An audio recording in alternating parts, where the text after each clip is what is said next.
continuando con el libro del Deuteronomio, me he hecho una pregunta.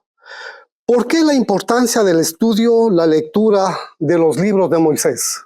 Génesis, Éxodo, Levítico, Números, Levítico, el Pentateuco, como se le conoce. ¿Cuál es la razón? ¿Cuál es la importancia que reviste todos estos libros, los escritos de Moisés? Algo expuse en algún otro instante hace unas semanas pasadas en 1 Corintios capítulo 10 y el versículo 11. Y estas cosas les acontecieron como ejemplo y están escritas para amonestarnos a nosotros, a quienes han alcanzado los fines de los siglos. La importancia radica en que encontramos tipos o ejemplos de cosas o circunstancias que le sucedió a toda esa gente, por las que tuvieron que atravesar todas esas personas, por las que tuvieron que atravesar esos líderes. ¿Sí? Y la Biblia, en nuestras Biblias dice ejemplo. Sucedieron como un ejemplo para nosotros. En el griego esta palabra significa tupos, que significa tipo. Es un tipo de cosas, es una figura de que aquellas cosas que aconteció en ese tiempo es una figura de las cosas que nos pueden acontecer en este tiempo. Pero no solamente eso. Esta palabra está relacionado en algo más extenso. En sentido figurado se refiere a una persona que tiene forma y figura de otra. Muchas veces hemos oído a los predicadores, por ejemplo, decir que Salomón es una figura de Cristo Jesús. ¿Cuántos han escuchado eso? ¿Por qué razón? Por la sabiduría de este hombre. La sabiduría de este hombre. La Biblia nos habla de la sabiduría de Salomón que excedía a cualquier persona sobre la faz de la tierra. Que no había hombre más sabio que Salomón sobre la faz de la tierra. Y cuando Cristo hace un comentario sobre la sabiduría de este hombre, y él termina diciendo, pero en medio de vosotros hay alguien más que Salomón. Le está poniendo como ejemplo a Salomón de que Salomón es una figura de Cristo Jesús por la sabiduría. Bendito sea Dios. Otro ejemplo. Por tanto, como el pecado entró en el mundo por un hombre y por el pecado la muerte, así la muerte pasó a todos los hombres por cuanto todos pecaron. Pues antes de la ley había pecado en el mundo, pero donde no hay ley, no se inculpa de pecado. No obstante, reinó la muerte desde Adán hasta Moisés, aún en los que no pecaron a la manera de la transgresión de Adán, el cual es tipo o figura del que había de venir. ¿Qué semejanza hay entre el Adán creado contra el Adán espiritual? ¿Qué semejanza hay entre los dos? ¿Qué figura hay entre los dos? Es bien sencillo, es bien simple. ¿Quién comió del árbol, del fruto del árbol prohibido? Fue Eva, ella fue la que pecó. Y cuando ella le extiende ese fruto a Adán, él sabía que iba a hacer mal. Pero él no quiso dejarle sola, sino que comió de ese fruto por no dejarle sola. Se hizo pecado por ella. Exactamente lo mismo hizo Cristo Jesús. Él no tuvo pecado, pero se hizo pecado por su iglesia. Entonces, en esto es semejanza Cristo Jesús, nuestro Adán espiritual, con el primer Adán. Es una figura, es un tipo. Ahora, dije hace un instante, ¿por qué la importancia de estudiar en los 5 libros de Moisés, el Pentateuco? ¿En qué radica la importancia de todo esto? Porque sencillamente Moisés es una figura de Cristo Jesús. Y hay tantos antecedentes, hay tantos ejemplos a lo largo de estos 5 libros, hermanos queridos, que lo que él está haciendo, que lo que él está diciendo, se repiten en la vida de Cristo Jesús. Moisés es un tipo de Cristo Jesús y quiero darle muchos ejemplos. Por ejemplo, Gálatas capítulo 3. Gálatas capítulo 3. Capítulo 3 y el versículo 19. Entonces dice el apóstol Pablo, ¿para qué sirve la ley? Dice, fue añadida a causa de las transgresiones hasta que viniese la simiente a quien fue hecha la promesa y fue ordenada por medio de ángeles en manos de un mediador. ¿Qué fue Moisés delante de Dios y del pueblo? Él fue un mediador. Él es el que recibió la ley para darle al pueblo de Israel. Entonces Moisés es conocido como un mediador entre Dios y el pueblo de Israel. Ahora, comparemos con Cristo Jesús. Vamos al libro de Hebreos, al capítulo 8. Hebreos del capítulo 8, versículos 5 y 6. Miren lo que dicen las Escrituras. Los cuales sirven a lo que es figura y sombra de las cosas celestiales, como se le advirtió a Moisés. Aquí tienen otro ejemplo más. Lo que hizo Moisés cuando iba a erigir el tabernáculo diciendo, mira, haz todas las cosas conforme al modelo que se ha mostrado en el monte. Moisés está viendo un tipo o una figura de lo que él iba a hacer en la tierra. Estaba viendo el ejemplo, estaba viendo el tipo de lo que él tenía que edificar, pero no solamente ejemplo.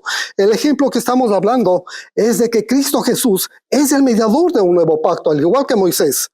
Versículo 6. Pero ahora tanto mejor ministerio es el suyo, el de Cristo Jesús, cuanto es mediador de un mejor pacto establecido sobre mejores promesas. Pero a la final, Moisés es un mediador y Cristo Jesús también es un mediador. Porque hay un solo mediador entre Dios y los hombres, Jesucristo, hombre. Bendito sea Cristo Jesús. Veamos otro parecido. Vamos al libro de los Hechos, al capítulo 7 y el versículo 35. Hechos al capítulo 7, versículo 35.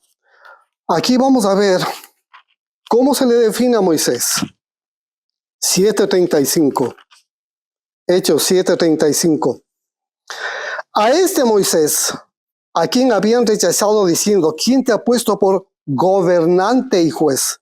A este lo envió Dios como gobernante y libertador por mano de ángel, por medio del ángel que se le apareció en la zarza. ¿Qué cualidades le vemos aquí a Moisés? Le vemos dos cualidades: gobernante y libertador. Eso dice el Espíritu Santo de Dios. Ahora veamos respecto de Cristo Jesús. Romanos 11:26. Romanos capítulo 11 y versículo 26. Y luego todo Israel será salvo, como está escrito, vendrá de Sión el libertador, que apartará a Jacob de la impiedad. Vemos otra similitud más entre los dos, entre Moisés y el Señor Jesucristo, como libertador. En Apocalipsis, el capítulo 19,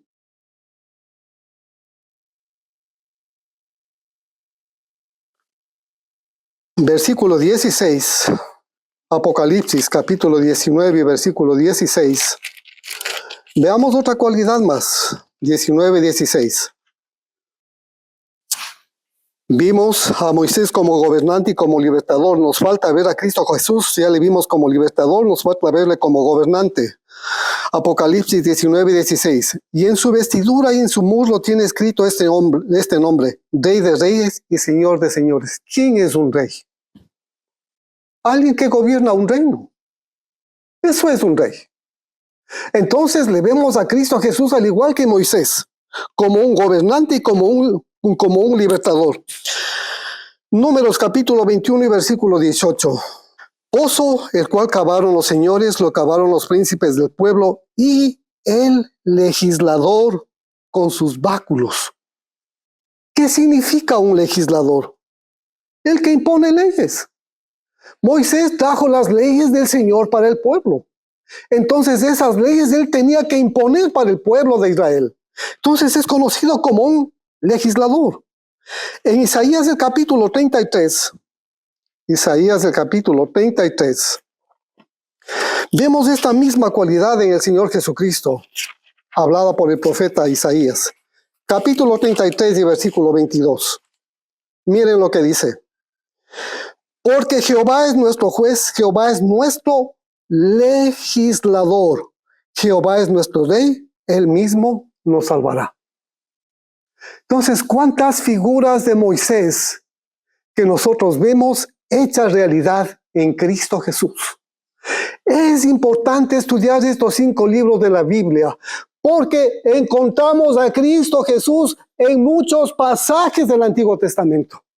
Y toda persona que tenga revelación de las Escrituras va a encontrar a Cristo en Moisés, en los Salmos, en los profetas. Gloria a Dios. Bendito sea Dios. Eso es lo que anhelo, hermanos. Hallarle a Cristo a lo largo de las Escrituras. El Señor Jesucristo les dice a los fariseos, a ustedes les parece que en las Escrituras está vuestra salvación. Ellas son las que dan testimonio de mí. Necesitamos revelación del Espíritu Santo de Dios para ver dónde el Espíritu Santo de Dios está hablando de Cristo Jesús. Cada paso de la vida de Cristo Jesús está en las Escrituras. Él no está haciendo nada por su propia voluntad. Él no está diciendo nada de su propio interés. Él está diciendo y haciendo todo lo que está escrito de Él a lo largo de las Escrituras. Gloria a Cristo. Bendito sea Dios. Ahora, haciendo más comparaciones, vamos a Éxodo, el capítulo 1 y el versículo 22. Entonces Faraón mandó a todo su pueblo diciendo, echad al río a todo hijo que nazca y a toda hija preservad la vida. El pueblo de Israel estaba creciendo y era un peligro para Faraón por la cantidad de gente. Entonces, ¿qué hace este hombre figura del diablo? Manda a matar a todo hijo varón que sea echado en el río Nilo. ¿Qué pasó en los días de Cristo Jesús? ¿Por qué comenzaron a matar a los niños menores de 1 año? Porque querían matar al Mesías. Entonces estos dos parecidos desde sus primeros días de vida en este mundo, Moisés y Cristo Jesús, hermano, no es coincidencia. Es por alguna razón. Bendito sea Dios. En este tiempo, dice, y vi a la mujer que estaba con dolores de parto listo para dar a luz un niño. En este tiempo, cuando van a nacer las personas que Dios va a utilizar para hacerle la vida imposible al diablo, ese Satanás esperando que nazca ese niño. Es exactamente lo mismo como en los días de Moisés, como en los días de Cristo Jesús en sus primeros días matando niños. ¿Cuántos abortos hay en el mundo? Exactamente lo mismo. Como leíamos en las Escrituras, nada nuevo hay bajo del sol. Nada nuevo. Nada nuevo. Entonces es interesante al estudiar las Escrituras ir viendo todos estos antecedentes y dar gloria a Dios. Señor, todo esto ya estaba escrito. Gloria a Cristo Jesús. Bendito sea Dios. ¿Sí? Otro parecido más. El ministerio de Cristo Jesús comenzó con una Pascua. Juan capítulo 2 y versículo 23. Estando Jesús en Jerusalén en la fiesta de la Pascua, muchos creyeron en su nombre viendo las señales que hacía. La primera Pascua. El Señor comienza a hacer su vida pública haciendo señales. Así dicen las Escrituras. ¿Cómo comienza el ministerio de Moisés? Instituyendo la Pascua. Si ustedes ven Éxodo, el capítulo 12, el Señor les está diciendo, este será el primer de los meses del año. A los 10 días del mes separarás un cordero sin mancha, sin tacha, para ser sacrificado como la Pascua, el cordero pascual. ¿Cómo comienzan su ministerio? Celebrando una Pascua. Bendito sea Dios. Ahora, otro parecido más. Moisés sube al monte a recibir las tablas de la ley. Éxodo capítulo 24 y versículo 12. Éxodo capítulo 24 y versículo 12. Entonces Jehová dijo a Moisés, sube a mí al monte y espera allá, y te daré las tablas de piedra y la ley, y mandamientos que he escrito para enseñarles. ¿Cómo se ve esto en la vida de Cristo Jesús? Capítulo 5 del libro de Mateo dice que subió al monte y comenzó a enseñar a sus discípulos. Capítulo 5, capítulo 6, capítulo 7 del libro de Mateo. ¿Cuál es esa ley? La ley de la libertad, la ley de Cristo Jesús. Habéis oído a los antiguos dicen, no matarás, mas yo os digo, esa es la ley de Cristo. Gloria a Cristo Jesús. Qué precioso, hermano. Qué relación tan gloriosa entre Moisés y el Señor Jesucristo. Entonces, en muchos pasajes de la vida de Moisés, cuando hablamos de él, estamos hablando en figura de Cristo Jesús. Y eso se repite a lo largo de los profetas, de los salmos. Gloria a Dios, qué lindo que eres, papá. Qué gozo que me da, hermanos, realmente. Amén. Moisés experimentó 40 años en el desierto. Deuteronomio capítulo 29 y versículo 5. 29:5. Y yo os he traído 40 años en el desierto. Vuestros vestidos no se han envejecido sobre vosotros, ni vuestros calzados envejecidos sobre vuestros pies. ¡Qué gloria de Dios, hermano! No tuvieron necesidad de irse a comprar ropa en un almacén. Porque ese vestido y ese calzado nunca se les envejeció. Gloria a Dios. 40 años. 40 años, hermanos amados. Por alguna razón dice Cristo Jesús, no os preocupéis de qué os habéis de vestir, de qué habéis de comer. No se preocupen. Si el Señor hizo ese milagro con esa gente en el desierto, ¿no podrá hacer ese milagro el Señor con nuestras vidas? Pero ¿cuál es esa relación de los 40 años de Moisés en el desierto? El Señor Jesucristo fue 40 días a ayunar en el desierto. Qué glorioso, ¿verdad? Qué lindo que es esto, hermanos. Bendito Dios. En Juan el capítulo 6, versículos 32 a 35, el Señor está hablando acerca de Moisés y del Señor Jesucristo, acerca del pan de vida, acerca del maná. Eso es lo que está hablando el Señor ahí. 6, 32 a 35. Y Jesús les dijo, de cierto os digo, no os dio Moisés el pan del cielo, mas mi Padre os da el verdadero pan del cielo. Porque el pan de Dios es aquel que descendió del cielo y da vida al mundo. Le dijeron, Señor, danos siempre ese pan. Jesús les dijo, yo soy el pan de vida. En el desierto esa gente comió un pan, el maná del cielo, una figura de Cristo Jesús. ¿Por medio de quién vino ese maná? Por medio de Moisés. Ahora el Señor, nuestro Dios, envía el verdadero pan de vida para cada uno de nosotros. Cristo Jesús. Bendito Dios. Una relación más. ¿Qué más? Vamos al libro de Hebreos. Hebreos capítulo 3, versículos 5 y 6. Miren, hablando en cuanto a la fidelidad. Y Moisés a la verdad fue fiel en toda la casa de Dios como siervo para testimonio de lo que se iba a decir.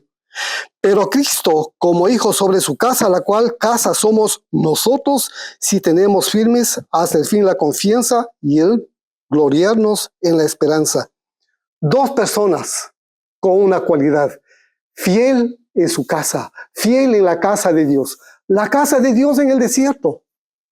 El pueblo de Israel, el tabernáculo de Moisés.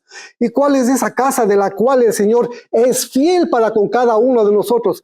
La iglesia de Cristo Jesús. Nosotros somos su casa. Nosotros somos su edificio. Y la fidelidad de Dios llega hasta los cielos, hermano. Bendito sea Dios. El apóstol dice, nosotros podemos ser infieles, pero Él permanece fiel. No puede negarse a sí mismo. Gloria a Jesucristo. Qué hermoso, hermano. Qué lindo el carácter de Cristo Jesús para con cada uno de nosotros. Bueno, ahora el conocimiento de Cristo Jesús en el Antiguo Testamento, en estos 5 primeros libros de Moisés, nos llevan a una forma de sabiduría perfecta e irrefutable. El conocimiento, por eso es importante estudiar estos 5 libros. Y les voy a decir por qué. ¿Cómo fundamentamos cualquier tema o forma doctrinal de las Escrituras? ¿Cómo fundamentamos? ¿Cuáles son nuestros fundamentos? ¿Cuáles son nuestros fundamentos? ¿Cómo fundamentamos el conocimiento de Dios y de Cristo a través de las Escrituras? Cuando recién comenzamos los estudios de la palabra de Dios en este grupo de hermanos, el título que le pusieron a este ministerio es En busca de la sabiduría, ¿verdad? ¿Quieren ir ustedes a Proverbios al capítulo 9? Proverbios del capítulo 9 y el versículo 1. La sabiduría edificó su casa, labró sus 7 columnas. La sabiduría es un edificio. La sabiduría es una edificación. Y esa edificación está sostenida por 7 columnas, por 7 pilares. La pregunta es, ¿cuáles son esos 7 pilares? Primero aceptemos una advertencia del apóstol Pedro, y es importante comprender esto. Si ustedes van a 2 de Pedro, al capítulo 1, versículos 20 y 21. Entendiendo primero esto, que ninguna profecía de la Escritura es de interpretación privada, porque nunca la profecía fue traída por voluntad humana, sino que los santos hombres de Dios hablaron siendo inspirados por el Espíritu Santo. Todo lo que los hombres de Dios, desde Génesis, Apocalipsis, han hablado, ha sido inspirado por el Espíritu Santo de Dios. ¿Sí? Lo que dijo Moisés en el Antiguo Testamento se ha ido repitiendo a lo largo de los libros de la Biblia. ¿Cuál es el testimonio de Jesucristo? El espíritu de la profecía. Lo que dijo el Espíritu Santo desde un comienzo ha venido repitiendo hasta el fin. Gloria a Dios. Entonces, cuando uno está trazando un mensaje, cuando uno está trazando una enseñanza, hermanos, si yo hago una interpretación privada de cualquier versículo de la Biblia, y si no tengo fundamentos específicos para poder probar lo que yo estoy haciendo, mi interpretación de las Escrituras es espúreo. Y puede que comience a surgir una falsa doctrina, una falsa enseñanza. Si lo que yo estoy diciendo no estoy fundamentando en lo que han dicho en otras partes de las Escrituras, hermanos, estoy en serio peligro. Puedo convertirme en un falso maestro, en un falso profeta. Ese es el problema. El libro de Eclesiastés, el capítulo 4 y el versículo 12, dice algo interesante relacionado con esto. Eclesiastés 4:12, la segunda parte de este versículo. Y cordón de 3 dobleces no se rompe pronto. Si lo que estoy hablando yo puedo confirmar con 3 testigos diferentes, implica que ese dicho de mi boca, que esa enseñanza realmente tiene buenos antecedentes. Realmente tiene un buen fundamento. Realmente que es así. Gloria a Dios. Bendito sea Dios. Ahora, quiero poner un ejemplo bien sencillo para poder entrar y poder especificar lo que son estas 7 columnas. Vamos al libro de Lucas. Primero leamos versículos 25 al 27. ¿Se acuerdan ustedes, después de la resurrección del Señor Jesucristo, en sus Biblias tal vez haya un subtítulo, El camino a Emaús? De 2 personas, 2 discípulos del Señor Jesucristo que iban haciendo comentario de las cosas que habían acontecido en Jerusalén. Y de pronto el Señor se pone junto a ellos y les escucha la conversación. ¿Sí? Esa es la idea, ese es el trasfondo de todo esto. Entonces el Señor interviene en la conversación de estas 3 personas. Versículo 25.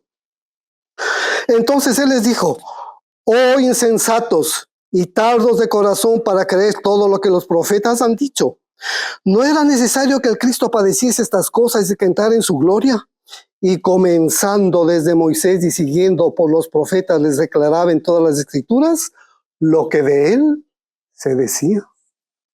Lo que iba a padecer Cristo Jesús, lo que iba a sufrir Cristo Jesús, ya lo anticipó Moisés, ya lo anticiparon los profetas. Y si ustedes van en este mismo capítulo a los versículos 39 al 44, ahora esto mismo el Señor Jesucristo les repite a sus discípulos. Gloria a Dios. Veamos. 39 al 44. Mirad mis manos y mis pies, que yo mismo soy. Palpad y ved, porque un espíritu no tiene carne ni huesos como veis que yo tengo. Y diciendo esto les mostró las manos y los pies. Y como todavía ellos de gozo no lo creían y estaban maravillados, les dijo, ¿tenéis aquí algo de comer? Entonces le dieron parte de un pez asado y un panal de miel. Y él lo tomó y comió delante de ellos y les dijo, estas son las palabras que os hablé cuando estando aún con vosotros, que era necesario que se cumpliese todo lo que está escrito de mí en la ley de Moisés, en los profetas y en los salmos. Tenemos 3 pilares de la casa de la sabiduría. Moisés, los profetas y los salmos. ¿Dónde están los otros 4 pilares? Entonces, lo que se dijo de Cristo Jesús para el tiempo de su resurrección estaba confirmado por los escritos de Moisés, de los profetas y de los salmos. Bendito sea Dios. Depende de cuánta iluminación tendremos del Espíritu Santo de Dios para que podamos ver en todas estas porciones de las Escrituras todo lo que se dijo del Señor Jesucristo, de sus aflicciones, sus padecimientos, su muerte y su resurrección, se cumplieron en ese día. Gloria a Jesucristo. Pero veamos los otros 4 pilares más. La 4ª columna es Cristo mismo. La 4ª columna es Cristo mismo. Que en Cristo Jesús están escondidos todos los tesoros de la sabiduría. Y la Biblia nos está diciendo que la sana doctrina que viene de Cristo Jesús, ahí tiene que estar fundamentado toda nuestra exposición de la Biblia. Si no dice Cristo Jesús, hermanos, estamos errados, estamos equivocados. En Él está escondido todo, absolutamente todo. Y el apóstol Pablo dice algo bien precioso en la carta a los Efesios, que le pidamos a Dios que nos dé espíritu de sabiduría y de revelación en el conocimiento de Él. Que le pidamos sabiduría para tener revelación en el conocimiento del Padre y del Hijo. Porque en Él están escondidos todos los tesoros de la sabiduría. Así que el Señor Jesucristo es la 4ª columna. ¿Cuál es la 5ª columna? Vamos a Filipenses, al capítulo 4 y el versículo 9. Lo que aprendisteis y recibisteis y oísteis y visteis en mí, eso haced, y el Dios de paz estará con vosotros. El apóstol de los gentiles, una figura de Cristo Jesús, una extensión de la vida de Cristo Jesús. ¿Cuál de los líderes en este tiempo podríamos decir, lo que ven en mí, lo que oyen de mí, eso hagan? Yo no me atrevo, hermanos, pero sí el apóstol Pablo, porque él es una columna dentro de la casa de la sabiduría. Todo el conocimiento, toda la sabiduría dada por el Señor, expuesta a los gentiles. Me agrada algo del apóstol Pablo. Cuando habla a los Efesios, escribe a los Efesios, les dice que Él les ha dado absolutamente todo el conocimiento del Señor, que no se ha reservado nada, absolutamente nada. Todo lo que recibió del Señor enseñó a los Efesios, absolutamente nada. Libro de los Hechos en el capítulo 17. Lean ese capítulo y van a confirmar lo que yo les estoy diciendo. Absolutamente todo. Entonces, la doctrina de Pablo es otra de las columnas de la iglesia. ¿Cuál es la 6ª columna? Vamos a 1 de Timoteo, capítulo 3. 1 de Timoteo, capítulo 3 y versículo 15.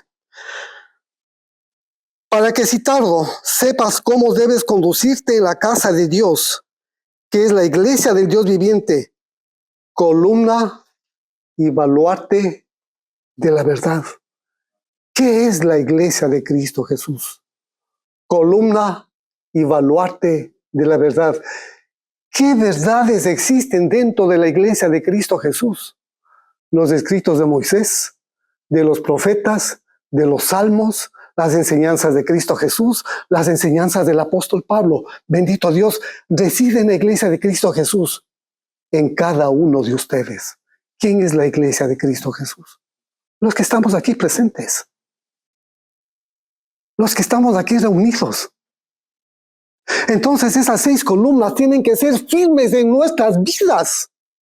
Tiene que ser algo firme que permanece en nuestro Señor para no ser derribados, para no ser tumbados, para no ser engañados. Hay necesidad que ese conocimiento desde Moisés esté en nuestro corazón. Bendito sea Dios. ¿Y cuál es la 7ª columna? Vamos a Primera de Reyes, capítulo 4, versículos 30 y 34. Miren lo que dice Primera de Reyes. Era mayor la sabiduría de Salomón que la de todos los orientales y que toda la sabiduría de los egipcios. Aún fue más sabio que todos los hombres, más que Tan, Esraíta, y que Gemán, Calcol y Darda, hijos de Mahol. Y fue conocido entre todas las naciones de alrededor. Y compuso 3000 proverbios y sus cantares fueron 1005. También disertó sobre los árboles, desde el cedro del Líbano hasta el hisopo que nace en la pared. Asimismo disertó sobre los animales, sobre las aves, sobre los reptiles y sobre los peces. Para oír la sabiduría de Salomón venían de todos los pueblos y de todos los reyes de la tierra, a donde había llegado la fama de su sabiduría. ¿Cuánta sabiduría había en este hombre? La 7ª columna. ¿Saben quién es nuestro Salomón? Cristo Jesús. Él es nuestro Salomón. Nuestro Salomón haciendo exactamente lo mismo que hacía el Salomón de aquel tiempo. Tomando cosas de la naturaleza, cosas de la creación de Dios para dar una enseñanza, para dar un ejemplo. Utilizando las parábolas, una historia natural paralela a una historia espiritual. Hermanos amados, hermanos queridos, cuando en nuestras ministraciones, cuando en nuestras predicaciones, cuando en nuestra enseñanza terminamos con una enseñanza de lo que sucede en lo natural, si le ponemos eso al final, es la cereza al pastel, hermano. Estoy delante de un hombre sabio, gloria a Dios. ¿Cómo fundamentamos nuestra doctrina? Si no tenemos por lo menos unos 2 o unos 3 testigos, mejor cerremos la boca y sentémonos.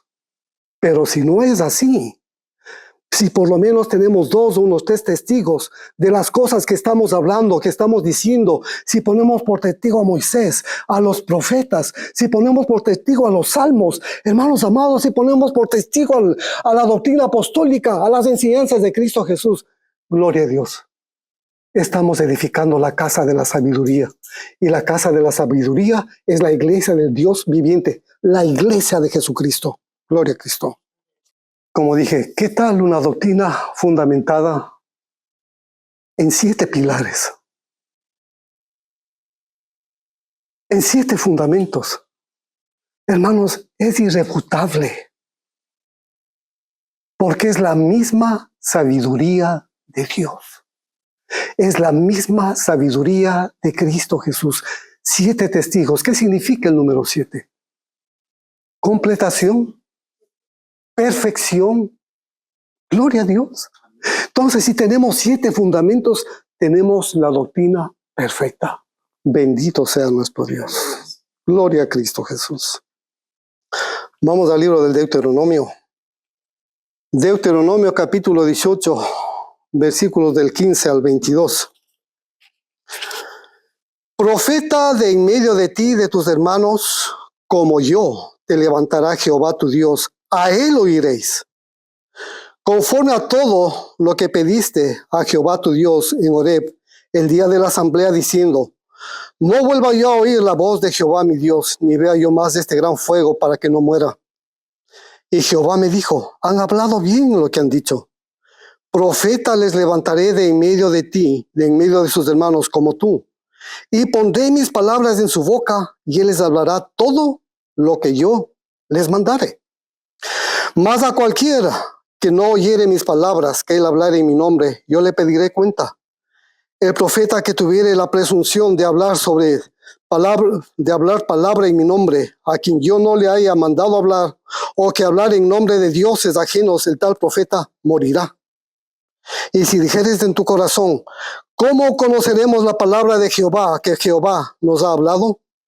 Si el profeta hablar en nombre de Jehová y no se cumpliere lo que dijo ni aconteciere, es palabra que Jehová no ha hablado. Con presunción la habló el tal profeta. No tengas temor de él. En los días de Cristo Jesús comienza a bautizar Juan el Bautista y se acercan los fariseos, los enviados de él, y le dicen, ¿eres tú el profeta que había de venir? Y Juan respondió, no, no soy el profeta. La gente esperaba la aparición de un profeta, este profeta que está hablando aquí en este instante, Moisés. Un profeta, ¿sí? De pronto aparece Cristo Jesús, el profeta que la gente estaba esperando. Pero, ¿a dónde quiero llegar? ¿Por qué la necesidad, la urgencia de que nuestro conocimiento esté fundamentado en por lo menos 3, 4, 5 columnas de lo que estamos enseñando, de lo que estamos hablando? Y gloria a Dios si lo estamos viviendo, por una sola razón. Es un tiempo en el que han aparecido muchos falsos profetas, han aparecido desde el Antiguo Testamento y en este tiempo siguen apareciendo todavía muchos más.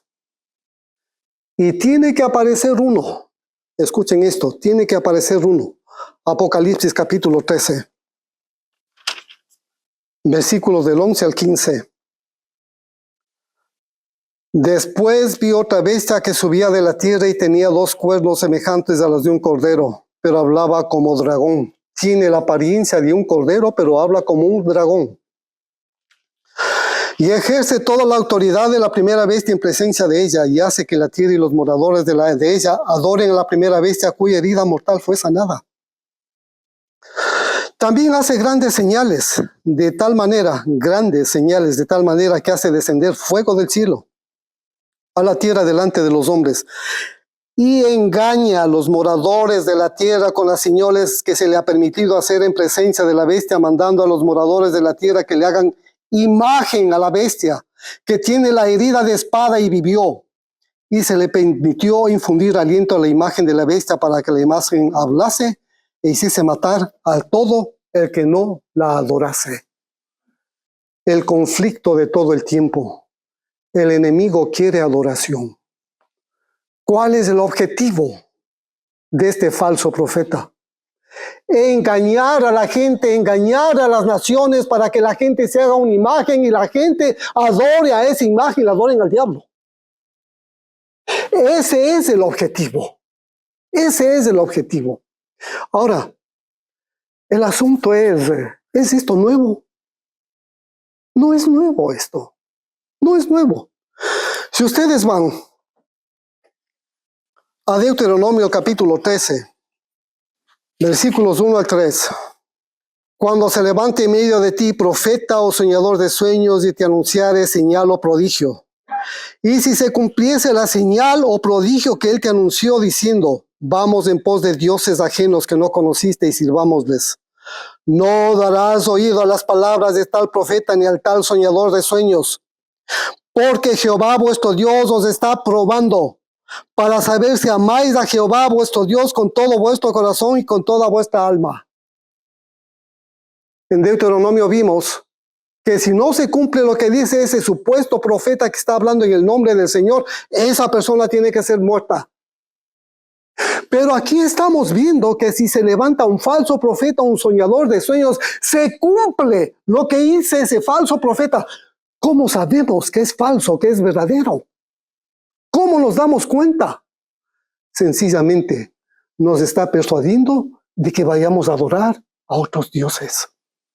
Exactamente lo que hace el falso profeta en el libro de Apocalipsis. ¿Cómo me doy cuenta de que estoy delante de un falso profeta? ¿Cómo me doy cuenta? Lógicamente va a comenzar a hacer señales La gente se va a convencer de esas señales, pero si me saca de mi adoración, de mi culto, como le he venido dando a mi Dios, a mi Creador, y me está dando otra forma de adoración a otros dioses, ese es un falso profeta. Si me llevan a otra congregación donde voy a escuchar música espantosa, ridícula, horrible, que choca con mi espíritu, estoy delante de una falsa persona, de un falso profeta, de un falso maestro. Es importante la adoración, hermanos. Saber a quién adoramos y cómo adoramos. Es importante la clase de culto que le damos al Señor.